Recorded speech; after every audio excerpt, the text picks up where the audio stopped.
Selamat pagi semua, ku nantikan dirimu di depan kelasmu, menantikan kami. Apa kabar hari ini? Baik. Alhamdulillah. Tetap semangat. Luar biasa. Allahu Akbar. Ya. Langsung saja ya, Bapak minta kepada Ananda Rizky Satya untuk memimpin doanya. Silakan, Ananda.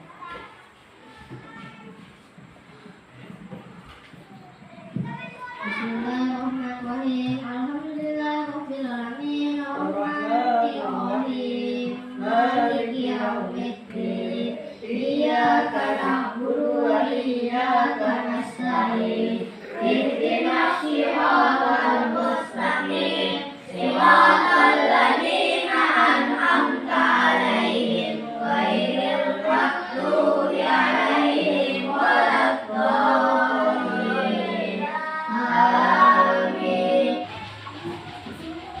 Putri.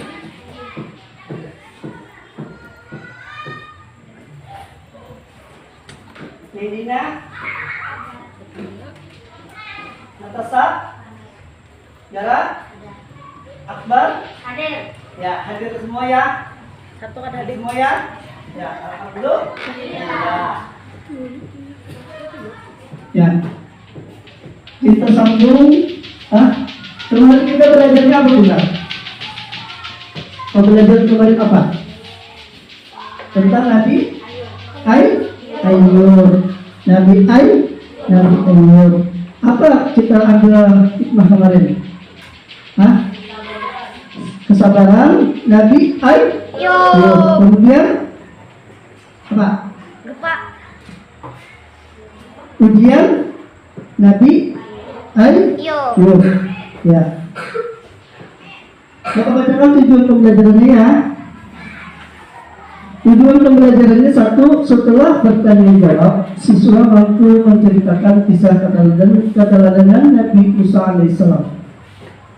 Dua, setelah mendengarkan guru, siswa mampu menyebutkan perilaku Nabi Musa alaihissalam yang patut diteladani. Tiga, setelah mengamati, siswa mampu mempraktikkan perilaku Nabi Musa alaihissalam dan dalam keseharian siswa. Ya, kita masuk ke pembelajaran Nabi Musa alaihissalam.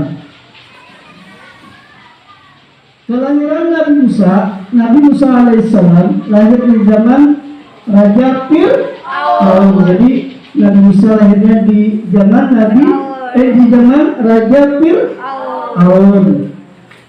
Di masa itu Fir'aun memerintahkan setiap bayi laki-laki yang lahir harus dibunuh karena pengaruh mimpinya. Harus dibunuh bilanya anak laki-laki lahir dibunuh, kata Raja Fir'aun.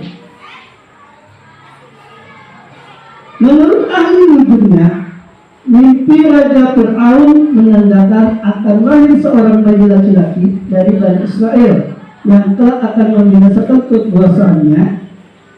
Raja Fir'aun terkenal sombong dan mengaku dirinya sebagai Tuhan. Nah, jangan mengaku-ngaku aku ini Tuhan ya. Nah, tuh contohnya kayak Raja Fir'aun. Nah, kita hanya manusia biasa. Jangan melebihi kayak itu mah. Kayak si Raja Fir'aun, dia mengaku sebagai apa tadi? Sebagai mengaku sebagai Tuhan. Aku ini Tuhan dia.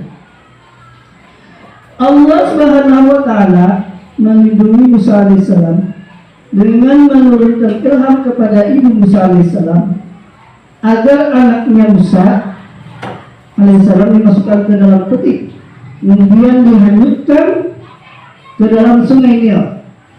Bayi Musa pun diselamatkan oleh seorang wanita bernama Asia, istri Fir'aun. Asia itu nama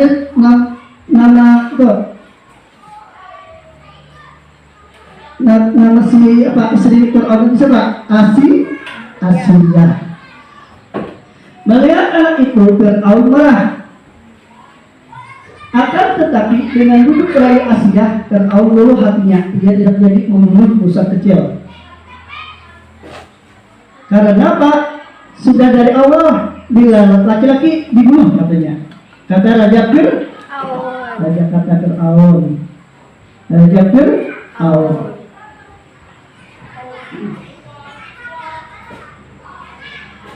Suatu ketika Musa kecil menangis karena kehausan. Asia memerintahkan pengawalnya untuk mencari ibu yang dapat menyusui bayi itu.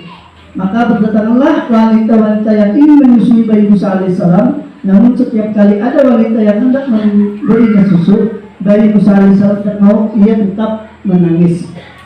Ada mau Musa karena tidak orang tuanya. Banyak yang mau tapi nggak bisa menolak terus. Hingga akhirnya datanglah seorang wanita bernama Yokabat. Wanita ini menggendong dan menyusuinya. Seketika itu juga Musa kecil terdiam dan berhenti menangis sampai tertidur nyenyak. Mereka tidak mengetahui ternyata Yokabat adalah ibu Musa sendiri. Jadi Yokabat tadi apa namanya? Nabi Musa alaihi salam. Selanjutnya Asia meminta agar Yokabat tinggal di lingkungan istana untuk mengasuh Musa kecil. Yokabat pun bersedia dan dengan senang hati mengasuh anaknya sendiri di lingkungan istana Fir'aun. Nah, jadi apa? Bersedia katanya mamanya si Nabi Musa alaihissalam. Dan dengan senang hati mengasuh anaknya sendiri di lingkungan istana Fir'aun. Nabi Musa suka menolong. Suatu ketika seorang laki-laki bergegas datang kepada Musa alaihissalam dan berkata, "Hai Musa, sesungguhnya pembesar sedang berunding untuk membunuhmu. Keluarlah dari kota ini, itulah nasihatku kepadamu." Musa alaihissalam mengikuti nasihat orang itu. Maka keluarlah ia dengan perasaan khawatir seraya berdoa, "Doa Musa alaihissalam, ya Tuhanku yang maha kuasa, yang maha pengasih lagi maha penyayang, bebaskanlah aku dari cengkeraman kaum Fir'aun yang aniaya." Sesampainya di negeri Madian, ia menjumpai sekumpulan orang yang sedang memberikan minum kepada ternak mereka. Di antara mereka ada dua orang gadis yang sedang melambatkan ternaknya. Musa alaihissalam menyapa, "Mengapa tidak ikut bersama mereka mengambil air?" Kedua gadis itu menjawab, "Kami tidak dapat mengambil air itu kecuali sesudah orang-orang itu telah selesai mengambilnya. Dan karena kami juga tidak kuat berebut dan berdesak-desakan dengan orang banyak itu, dapat kami sudah kuat. Karena itu pula tidak sanggup datang kemari untuk mengambil air." Seketika itu juga Musa alaihissalam menolong kedua gadis itu untuk memberikan minum kepada ternak mereka. Setelah menolong, Musa alaihissalam berteduh di bawah pohon seraya berdoa, "Ya Tuhanku, sesungguhnya aku membutuhkan kebaikan yang Engkau turunkan kepadaku." Kedua gadis yang ditolong Musa alaihissalam pun pulang ke rumahnya dan menceritakan kepada ayah mereka bahwa telah ditolong seseorang yang berhati mulia. Salah seorang dari gadis itu berkata, "Ya ayahku, ambillah ia atau Musa sebagai orang yang bekerja kepada kita. Kelihatannya ia orang yang kuat dan dapat dipercaya." Si ayah mengabulkan permintaan putrinya. Ternyata ayah kedua wanita itu tak lain adalah Nabi Syuaib alaihissalam. Disinilah perjumpaan antara Nabi Syuaib alaihissalam dengan Nabi Musa alaihissalam. Pada akhirnya Nabi Syuaib alaihissalam menikahkan salah satu putrinya dengan Musa alaihissalam. Nah, jadi Nabi Syuaib pada akhirnya Pak menikahkan salah satu putrinya dengan Musa alaihissalam. Nabi Musa alaihissalam. Nabi Musa menghadapi Fir'aun. Nabi Musa alaihissalam telah diberi Tuhan mukjizat, yaitu tongkat yang dapat dijadikan ular. Tangan Musa alaihissalam dapat mengeluarkan cahaya dan menjadi pelindung baginya dari ketakutan. Kedua, mukjizat inilah yang dijadikan Musa alaihissalam untuk melawan Fir'aun bersama tukang sihirnya. Kedatangan Nabi Musa alaihissalam di Mesir membuat Fir'aun marah dan menuduhnya Musa alaihissalam sebagai tukang sihir. Dituduh oleh Raja Fir'aun, yang hendak mengusir Fir'aun dari negeri itu. Kedatangan Nabi Musa alaihissalam di Mesir membuat Fir'aun marah dan menuduhnya Musa alaihissalam sebagai tukang sihir yang hendak mengusir Fir'aun dari negeri itu. Musa alaihissalam telah mengingatkan Fir'aun, janganlah kamu membuat dusta, nanti kamu dibinasakan dan mendapat siksa Allah SWT. Fir'aun dan tukang sihirnya tetap saja melawan dan menentang.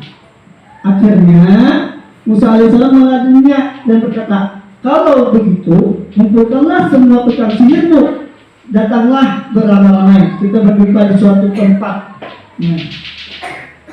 Di hari perjumpaan itu, tukang sihir Fir'aun berkata, ya Musa, lemparkanlah tongkatmu lebih dahulu, atau kami akan memulai lebih dahulu. Sahut Musa, kamulah lebih dahulu. Yang tukang sihir tadi Pak menyuruh Nabi Musa, kamu duluan, ya. Lemparkanlah tongkatmu lebih dahulu, atau kami yang akan memulai lebih dahulu. Jadi kata Nabi Musa, Pak, kamulah lebih dahulu. Kamulah lebih dahulu, kata Nabi Musa. Lalu tukang sihir Fir'aun melemparkan tali-tali dan tongkat-tongkatnya yang kemudian berubah menjadi ular menjalar mengelilingi Nabi Musa alaihissalam.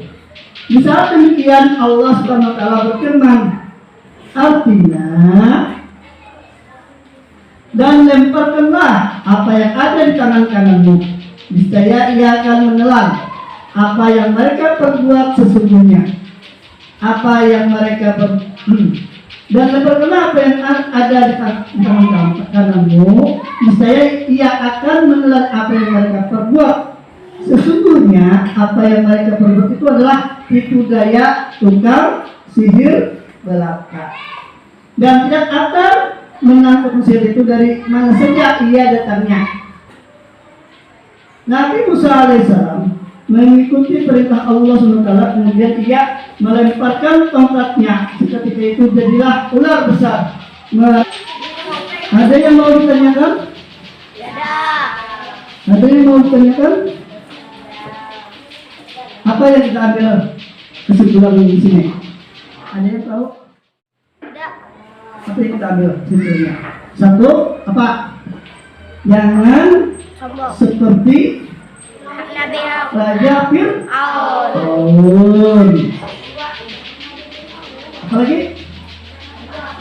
Dua, ingat Ya, Tuhan. ingat kepada Allah. Ada lagi? Ada. Hah? Tiga. Ada lagi? Ya, ingatkanlah. Jangan suka memfitnah. Itu bisa itu. Hah? Jangan Ya. suka ngejek.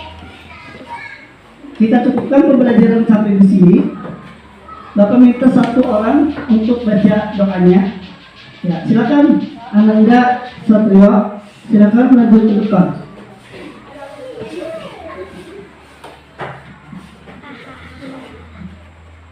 Bismillahirrahmanirrahim.